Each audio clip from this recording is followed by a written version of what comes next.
Hi, and welcome to Cat Run Figures. I'm your host, Caitlin, and today we are going to be reviewing Red Hood and the Outlaws issue 8. So, this is the start of a brand new story arc. This is the start of the Who is Artemis story.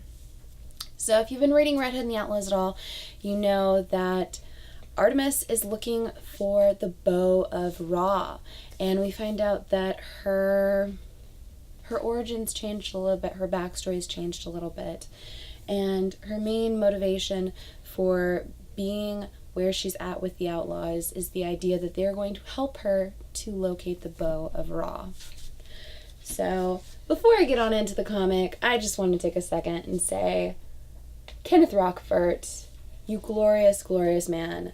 The art throughout this book is spectacular. This cover is gorgeous. My gosh. So, getting right on into the comic, we get to see Artemis and Red Hood, Jason. They're at a bar, and they're looking for a shapeshifter. They're looking for a Mr. Chic. And the bar owner's not having it. He doesn't care what Red Hood's done recently, what kind of a name he's made for himself throughout the underground. He doesn't care. As far as he's concerned, he's just another customer in his bar, and he's asking about a regular, and that's not allowed in his bar.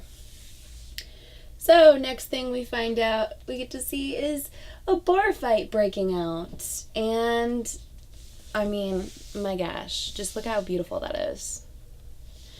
And, you really don't want to start a bar fight with Jason Todd and Artemis, because you're really not going to win. But Mr. Shriek, the shapeshifter, does actually show up, and he shows up in the form of Akla, or Aklia. I don't really know how to pronounce the name, but an Amazon from Artemis's past. And Jason knocks the shapeshifter out. He turns back to his original form, and he asks her what all that was about, because clearly turning into that form really threw her off her game, which he's not used to seeing her like that. And, of course, the only way to get into either one of their heads is by drinking. So both of them sit down at the bar, and they start pouring some shots. Then we get to see a little bit into the history of Artemis, and we get to see that she had a best friend growing up, and that was Akla. They used to train at every chance they got. Any free time they had, they would train and try to kill one another in combat because they wanted to be the best that they could be. They wanted to hone their skills to be the greatest, and my gosh, Kenneth Rockfort. I'm sorry, this entire video is literally going to be me drooling over Kenneth Rockfort art because it's just such a beautiful issue. So that's the second time she said it. It's such a beautiful issue. But moving on, we get to find out that Artemis wanted to be the champion of their area of Amazons. These are the Amazons that have left Themyscira. They've either been banished or have decided to leave, and they're in their own desert paradise that is separate from that. They're protected by the gods, but through a different subset. They're separated from Themyscira is the whole point of this. And Artemis wants to be their champion. She wants the title of Shemtar. Akla does not. Akla doesn't see much stake in the gods. She thinks that they pretty much gave up on them a long time ago. So we find out that the same way that Themyscira is protected, the island's protected and shielded, they're shielded by a sandstorm in their area and kept away from the villages of man nearby. So, of course, this wouldn't be a Red Hood and the Outlaws story without Jason Todd kind of bombarding in and talking about his own childhood. And he's just like, oh, so you had a friend? He's like, well, that's good. my childhood friend didn't really talk much. And it's literally an image of him sitting next to a gargoyle when he was Robin. So I was like, aww. And she's saying, really? Do you want to hear my story? Or do you want to pummel me with details of your lonely childhood? So he takes another shot, and he's just like, go on. So we get to find out that the day came when Akla disappears. And Artemis doesn't know why. And she continued to try to train herself, and she continued to try to search for her friend until one day without warning, Akla reemerges and she's injured. So Artemis takes her home and cleans her up and tries to nurse her back to health, and she asks her what happened. Although she already knows the answer. Akla has become the Shimtar. She's now duty-bound by the gods. It's something that she never wanted, but that is now her life, the life that Artemis always wanted. So continuing on, we get to see that there was years of the same, just Artemis training and her friend Akla gone being their champion. Until one day, their barrier fell. And Artemis didn't really know why, and they got attacked by the outskirts of mankind in this area. And there was a really horrific burning of their city, and so much death and destruction. Mankind believed that they had actually defeated the Amazons. However, they were not prepared for the Shimtar. And this is when Artemis realizes that her friend is now wielding the bow of Ra, the very same bow that Artemis is now currently hunting. And she's asking her, please tell me you didn't use the bow of Ra in this. And somebody says, yes, child, she did. She did in an effort to save her people. She nearly killed them all. And that will not stand.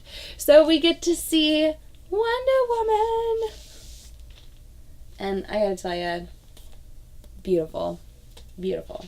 Okay, that's the last time. I promise. It's the last time. Better be. But of course, Wonder Woman being the champion of Themyscira, she doesn't really have any kind of jurisdiction as far as Artemis is concerned. She can get the hell out of their area. She's got no power there as far as she's concerned.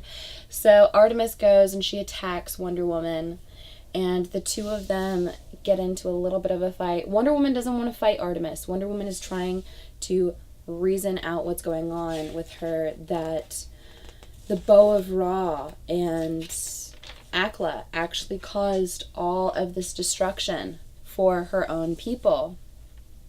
And she's nearly destroyed and killed everyone. And she's saying that she wouldn't, that she's their Shimtar, that she's her friend, that these are her people. She wouldn't have caused this. And that's when Akla emerges from the flames, and she says that she's not destroying anything. She's preserving it. She's preserving it through purifying it all through flame. That Ra was there in the beginning, and he will now be here in the end. And she raises the bow to attack both Wonder Woman and Artemis.